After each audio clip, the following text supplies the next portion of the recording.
Thank you, Fiona, for your time. Thank you. Tell us a little bit about HAAG. So HAAG is an organisation that is working with older people who are aged 50 plus to try and prevent homelessness, and if those people are in housing stress, they can come to us. Our mission is to have a society where all Victorians can have a safe and affordable place to live with as they get older. Great. Yeah.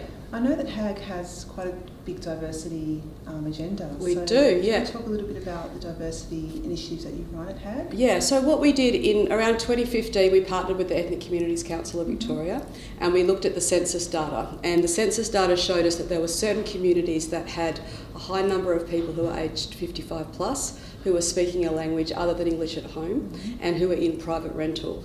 So for us, we thought those people were potentially at risk of homelessness. So we partnered with community organisations like ethno-specific services, and we engaged community leaders, and we asked them about what were the issues in their communities and what stopped people from speaking out about the stigma around homelessness and the stigma around particularly family problems, where potentially an older person has moved in with their adult children to raise the kids perhaps, and things have gone wrong. It's become overcrowded, or it's become too tense, or the person as they've aged has found it more and more difficult to be able to keep doing that.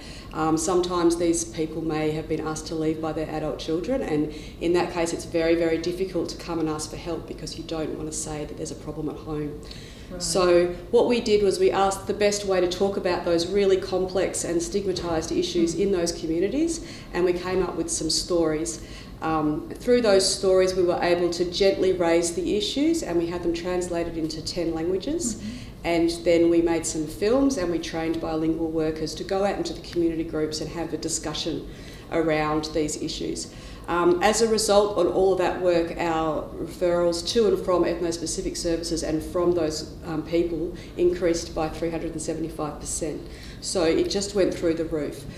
And now consistently, we haven't dropped the ball with that project. We've managed to integrate the bilingual workers into a diversity group that advocates for their communities and tells us how we can do better in terms of reaching out to culturally diverse communities. And we've consistently had at least 50% culturally diverse people enter the service ever since that project started. So it's sustainable. Very sustainable, yeah. That's great. It's great. It's a really great example of the way in which we can sort of reach out to communities to promote access to services and partnering with people. Well done.